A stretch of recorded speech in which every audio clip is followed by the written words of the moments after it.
Los Cuatro Fantásticos son la primera familia de Marvel, pero ¿alguna vez te has preguntado por qué son tan relevantes? En este video repasaremos su importancia tanto dentro como fuera de los cómics, cómo fue su influencia durante la Edad de Plata, y con una película cerca de estrenarse, esta es una muy buena oportunidad. Después de que acabara la Segunda Guerra Mundial, muchas personas dejaron de leer cómics, esto porque ya no tenían la necesidad de escapar de los horrores de la guerra. Además que con la creación del Comic Code Authority, esto hizo que muchos cómics fueran cancelados, entre ellos el del Capitán América, y los únicos que se mantuvieron aún fueron Superman, Batman y Wonder Woman. Pero para seguir siendo publicados, sus historias cambiaron radicalmente. Batman y Superman se fueron a un toque más cómico, mientras que Wonder Woman se fue más al romance. Así fue durante mucho tiempo, pero todo esto cambió con el inicio de la Edad de Plata, en donde DC Comics cambió el origen de varios personajes como Flash y Green Lantern, que se enfocaban más en la ciencia ficción que en la fantasía, lo cual era lo atractivo de aquella época, sumado al gran éxito que tenía la compañía con el equipo de la Justice League of America. Ahí fue cuando una empresa llamada Timely Comics, ahora conocida como Marvel, le encargó a Stan Lee y Steve Ditko crear un nuevo grupo de superhéroes, uno que estuvo influenciada por la carrera espacial y la radiación de la bomba atómica, y otro factor que te contaré más adelante en el video. Así fue como en noviembre de 1961 se publicó el primer número de los Cuatro Fantásticos. Lo que parecía un simple número es lo que terminó sentando las bases de lo que conoceríamos como el universo Marvel. Hay una historia, leyenda, no sabré cómo decirlo, pero que básicamente nos cuenta que antes de que Stan creara la familia fantástica, estaba a punto de dejar los cómics, esto para dedicarse a escrituras más serias, por así decirlo, además de tener el constante pensamiento de que lo iban a despedir de la compañía. Pero en eso su esposa le dijo: si ya te van a despedir, crea este nuevo equipo y veamos si esto funciona. Y pues sorprendentemente al final funcionó. El primer aporte que le tenemos que dar al equipo es que fueron los que iniciaron la era dorada de Marvel, junto con un nuevo universo compartido de diferentes héroes que veríamos posteriormente. Y es que sí, tenemos a Namor, la Antorcha Humana original, o al Capitán América, pero en esos años estos personajes fueron cancelados y muchos creadores no estaban interesados en utilizarlos, y los lectores que aún los recordaban pensaban que ya nunca los volveríamos a ver. Pero ¿qué hizo exitoso a los Fantásticos? ¿Qué fue eso que hizo que muchas personas los voltearan a ver? Aquí viene el otro factor, y es que según en palabras de Stan, lo que funcionó muy bien fue el realismo. Y es que mientras estaba escribiendo una introducción, en sus palabras, esto fue lo que dijo: existieron muchos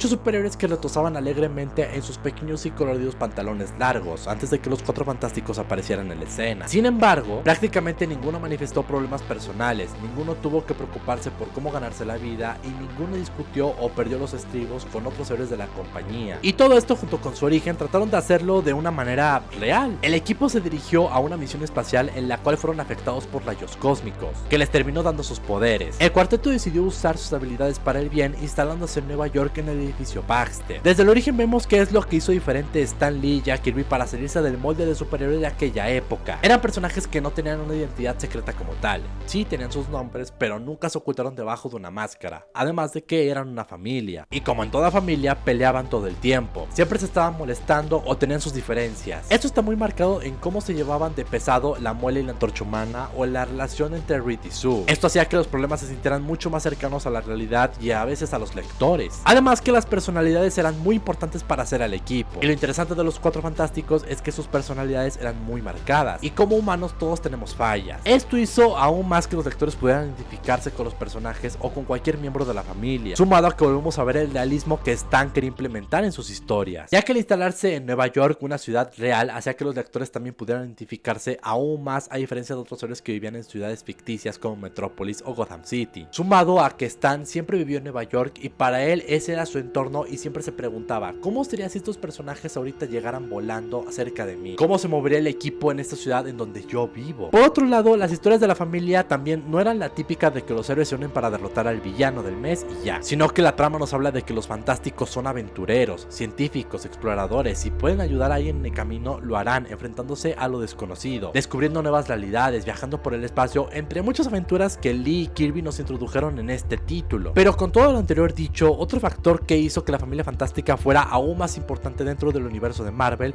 fue que casi todo ese universo se construyó dentro de sus páginas. Para el número 2 de la serie nos presentan a la raza de los Skrulls, en el número 4 regresa Namor, el submarinero, en el número 5 nos presentan al Doctor Doom, uno de los mejores villanos que ha tenido Marvel en toda su historia. En el número 12 su primer crossover con Hulk. En el número 13 tenemos la aparición de Uatu, el vigilante. En el número 19 presentan a Ramatut, quien en realidad posteriormente conoceríamos como Kang el Conquistador. En el número 45 a la raza de los Inhumanos. En el 48 la primera aparición de Galactus y el Silver Surfer. Y en el 52 tenemos la aparición de Black Panther, al igual que el país de Wakanda. E incluso en el primer número de The Amazing Spider-Man Spider-Man, el trepamuros va a buscar trabajo y con quién va, con la familia fantástica. Además, ¿ustedes sabían que los Vengadores se reunieron indirectamente gracias a los Cuatro Fantásticos? Cuando Loki controla mentalmente a Hulk, Rick Jones intentó contactar a los Cuatro Fantásticos, pero el villano, al saber que esto sería un gran problema, desvió la señal a otros lugares, y esta terminó llegando a Thor, Iron Man, Ant-Man y Wasp, formando el grupo que conocemos hoy en día. En pocas palabras, sin Cuatro Fantásticos no hay universo Marvel. Pero en algo que acertaron también Lee y Kirby fue con el personaje de la Mole. Ben Grimm es muy llamativo, ya que no decidió tener ese aspecto de monstruo, e incluso en el primer número culpa a Reed de su condición. Además, en posteriores números vemos cómo es que llega a tener una crisis de identidad y vemos cómo es que no le gusta esa forma que tiene. Y aunque todos sabemos que es una persona con un buen corazón que desea proteger a los demás y a su familia, esta idea de ser un extraño que es visto diferente por la sociedad se repetiría con otros héroes como los X-Men, Spider-Man o incluso Hulk. Además, el concepto de que la Mole no podía quitarse sus poderes y tenía que seguir siendo un monstruo, pero a la vez es su mayor fortaleza, se ve en algunos aspectos físicos de otros héroes como por ejemplo Hulk o las manos del Doctor Strange. El legado que ha dejado el equipo en los cómics ha sido impresionante, pero tristemente todo lo que sube tiene que bajar. Para la década de los 90, Marvel Comics se declaró en bancarrota y esto hizo que la compañía tuviera que vender los derechos cinematográficos de sus personajes más conocidos. Spider-Man se fue con Sony y los X-Men junto con los Cuatro Fantásticos fueron adquiridos por Fox. Obviamente había una intención de realizar una película del equipo más famoso de Marvel Comics. Para 1994 lanzaron la primera película live action de la familia fantástica, la cual nunca llegó a cines, y a pesar de que los actores la promocionaban y se veían felices por el estreno, resulta que Fox únicamente realizó esta cinta para no perder los derechos cinematográficos. O sea, se había una intención de hacer una película, pero como se tardaron tanto, pues en sí decidieron hacer esa de bajo presupuesto para no perder los derechos. Afortunadamente la película se salvó y puedes verla completa en internet. Después de este triste momento, para el año de 2005 por fin tuvimos la primera película estrenada en cines de los Cuatro Fantásticos. Una cinta que, a pesar de no ser lo mejor porque competía contra el Spider-Man de Raimi y los X-Men de Singer, siento que hizo un buen intento por adaptar a la familia fantástica y sobre todo a los personajes de Johnny y Ben. Para el año de 2007 tuvimos su secuela, la cual adaptó la llegada de Galactus, uno de los cómics más legendarios en toda la historia de Marvel, pero digamos que no salió muy bien, y sí es en gran parte por el Galactus Nube. Al final la tercera entrega sería cancelada y no volveríamos a saber del equipo hasta el año de 2015. Imagínense esta noticia: Josh Trank, director de Chronicles, dirigiría una cinta de los Cuatro Fantásticos. En el cast se unen Miles Teller, quien ya lo vimos en Whiplash, Michael B. Jordan, quien después lo veríamos en Creed, Kate Mara y Jamie Bell. El villano de la cinta es el Doctor Doom. ¿Qué podría salir mal?